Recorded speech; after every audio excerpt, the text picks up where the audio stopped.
नमस्कार। आज हम एक बहुत ही शानदार ऐतिहासिक सफर पर निकलने वाले हैं। इस विस्तृत विश्लेषण में हम प्राचीन भारतीय इतिहास के हजारों सालों के सफर को बहुत ही आसान और दिलचस्प तरीके से समझेंगे। ये एक ऐसा विकासवादी सफर है जो पाषाण युग के शुरुआती संघर्षों से शुरू होकर एक बहुत बड़ी ऐतिहासिक क्रांति तक जाता है। तो आइए, बिना किसी देरी के इस कहानी में गहराई से गोता लगाते हैं।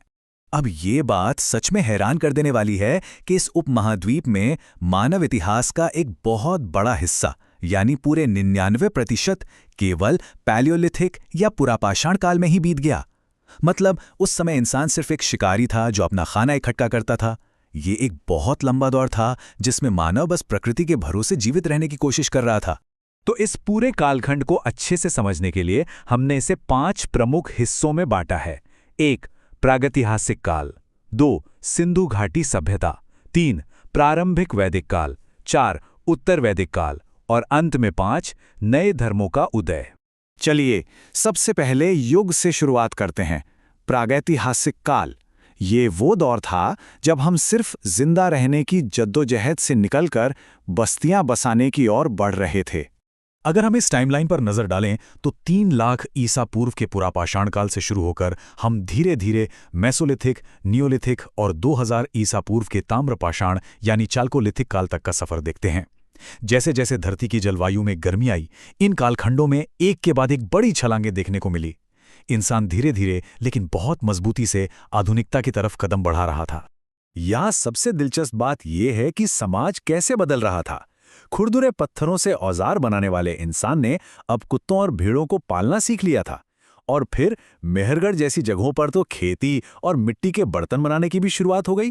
सिर्फ शिकार पर निर्भर रहने वाले इंसान का अपना भोजन खुद उगाना और उसे जमा करके रखना मानव इतिहास का एक बहुत ही बड़ा और क्रांतिकारी कदम था। इसी समय के आसपास मुख्य रूप से दक्षिण भारत में एक बहुत ही अनोखी सांस्कृतिक पहचान उभर कर आई, जिसे मेगालिथ कहा जाता है। ये असल में बड़े बड़े पत्थर होते थे जिनका उपयोग स्मारक या कब्र बनाने के लिए किया जाता था। खास बात यह है कि इन कब्रों के अंदर जो सामान मिलता है उससे समाज में अमीरी और गरीबी के भारी अंतर का साफ पता चलता है। ये लौह युग में प्रवेश करने का एक बहुत ही स्पष्ट संकेत था। अब आगे बढ़ते हैं हमारे दूसरे और शायद सबसे मशहूर युग की तरफ, सिंधु घाटी सभ्यता, जो प्राचीन दुनिया का एक अद्भुत शहरी चमत्कार था।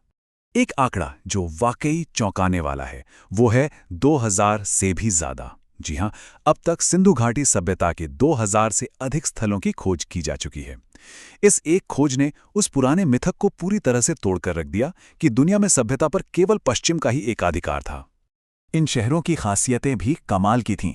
मोहनजोदड़ो को ही ले लीजिए, वहां विशाल स्नानागार के साथ साथ प्रसिद्ध कांस्य नर्तकी और पशुपति मोहर मिली है। वहीं हड़प्पा अपने बड़े अन्नागारों और कामगारों के क्वार्टर के लिए जाना जाता था। और धोलावीरा में तो उन्नत जल संचयन प्रणाली और दुनिया का सबसे लंबा शिलालेख मिला है। ये सारी चीजें साबित करती हैं कि ये सभ्यता कितनी जटिल और सुव्यवस्थित थी, वो भी बिना किसी बड़ी सेना के। जरा उन लोगों के दिमाग की दाद दीजिए। 90 डिग्री के समकोण पर काटती ग्रिड पैटर्न वाली सड़कें, जमीन के नीचे बनी बेहतरीन जल निकासी प्रणाली और पक्की ईंटों से बने एक जैसे घर। साथ ही किलेबंद नगर भी थे जो बताते हैं कि समाज में अलग अलग वर्ग मौजूद थे। इनकी साफ सफाई की व्यवस्था इतनी शानदार थी कि आज के आधुनिक स्वच्छता अभियान भी इसके सामने फीके लगे। वे लोग सच में अपने समय से बहुत आगे थे। लेकिन फिर लगभग 1700 ईसा पूर्व के आते आते चीजें बदलने लगीं। इस महान सभ्यता का पतन शुरू हो गया। और नहीं, आधुनिक साक्ष्य स्पष्ट रूप से बताते हैं कि इसके पीछे का कारण कोई बाहरी आर्य आक्रमण नहीं था। असल वजह थी जलवायु में बदलाव और नदियों का सूखना। प्राकृतिक कारणों ने एक बसते बसाते शहरी ढांचे को खत्म कर दिया। इसके बाद शुरुआत होती है हमारे तीसरे चरण की, प्रारंभिक वैदिक काल, जहां जीवन शहरों से निकलकर वापस ग्रामीण और देहाती जीवन की ओर मुड़ गया। 1500 ईसा पूर्व के आसपास सिंधु की सहायक नदियों के पास इस नए युग की शुरुआत हुई। यही वो समय था जब ऋग्वेद की रचना शुरू हुई। अर्थव्यवस्था का पूरा केंद्र अब मवेशी थे, जिन्हें सबसे बड़ी संपत्ति माना जाता था। ये समाज काफी लचीला था और सबसे अच्छी बात यह थी कि इस समय महिलाओं को सभा और विदत जैसी परिषदों में भाग लेने का पूरा अधिकार था। इस काल में एक शब्द बहुत आम था, जन। ऋग्वैदिक काल में कबीले को जन कहा जाता था और उसके मुखिया को राजन कहते थे। दिलचस्प बात यह है कि राजन का काम लोगों पर राज करना नहीं बल्कि उनकी सुरक्षा करना था। और ये पद हमेशा पीढ़ी दर पीढ़ी नहीं चलता था बल्कि अक्सर चुनाव द्वारा तय होता था। ये शुरुआती व्यवस्था काफी हद तक समानतावादी थी, जहां टैक्स जबरदस्ती नहीं वसूला जाता था बल्कि लोग अपनी मर्जी से योगदान देते थे। अब हम अपने चौथे युग में प्रवेश करते हैं, उत्तर वैदिक काल। यहां आते आते लोहे की खोज, कृषि के विस्तार और एक कड़े सामाजिक पदानुक्रम ने सब कुछ बदल कर रख दिया। प्रारंभिक और उत्तर वैदिक काल के बीच का फर्क समझना बहुत जरूरी है। शुरुआती दौर में जहां जीवन देहाती था, कामकाज लचीले थे और समाज में समानता थी, वहीं उत्तर वैदिक काल में गंगा के मैदानों की ओर पलायन के साथ पूरी अर्थव्यवस्था कृषि प्रधान हो गई। जन्म पर आधारित कठोर वर्ण व्यवस्था लागू हो गई और पुजारियों के वर्चस्व वाले विशाल साम्राज्य खड़े हो गए। और पता है, इस बड़े बदलाव के पीछे सबसे अहम वजह क्या थी? एक नई तकनीक, लोहे की खोज, जिसे उस वक्त शाम अयस कहा गया। लोहे की कुल्हाड़ियों की मदद से घने जंगलों को आसानी से काटा जा सका, जिससे चावल और गेहूं की खेती में एक भारी उछाल आया। एक अकेली धातु ने पूरे उपमहाद्वीप की अर्थव्यवस्था की दिशा ही बदल दी। खेती बढ़ी तो जमीन की अहमियत बढ़ी और इसी से जन्म हुआ विशाल क्षेत्रीय साम्राज्यों यानी जनपदों का। राजा अब अश्वमेध जैसे बड़े अनुष्ठानों के जरिए अपनी ताकत का प्रदर्शन करने लगे। समाज जन्म के आधार पर 4 वर्णों में बहुत सख्ती से बंट गया। प्रकृति की साधारण पूजा की जगह अब बेहद महंगे और जटिल यज्ञों ने ले ली थीं, जिन पर सिर्फ ब्राह्मणों का एकाधिकार था। ऐसे में एक बड़ा ही दिलचस्प सवाल जहन में आता है, आखिर क्या होता है जब कोई समाज बहुत ज्यादा कठोर हो जाता है और धार्मिक अनुष्ठान इतने महंगे हो जाते हैं कि आम आदमी की पहुंच से ही बाहर हो जाएं। इसी घुटन और असंतोष ने इतिहास की धारा को एक नया मोड़ दिया। और यहीं से हमारा 5वां और आखिरी चरण शुरू होता है, नए धर्मों का उदय और एक बहुत बड़ा आध्यात्मिक सुधार।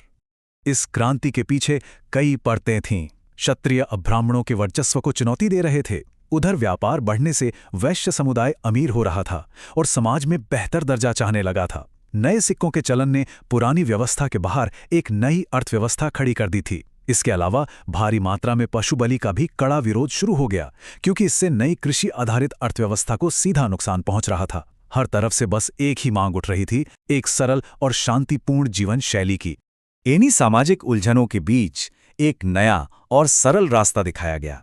इसका एक बहुत बेहतरीन उदाहरण है जैन धर्म के त्रिरत्न या 3 रत्न, सम्यक ज्ञान, सम्यक दर्शन और सम्यक चरित्र। महावीर और उनके अनुयायियों ने समाज को एक ऐसा दर्शन दिया जो सख्त अहिंसा और समानता पर आधारित था, जहां बिना किसी महंगे या जटिल कर्मकांड के भी जीवन का परम लक्ष्य पाया जा सकता था। इस पूरे सफर को देखने के बाद अंत में एक विचार हमारे साथ जरूर रह जाता है। सिंधु सभ्यता की उन समकोण पर बनी सड़कों से लेकर अहिंसा और समानता के उस महान दर्शन तक, इन प्राचीन सामाजिक ढांचों की गूंज आज भी हमारे उपमहाद्वीप को कैसे आकार दे रही हैं। इतिहास सिर्फ पुरानी किताबें नहीं है, यह वो बुनियाद है जिस पर हमारा आज खड़ा है।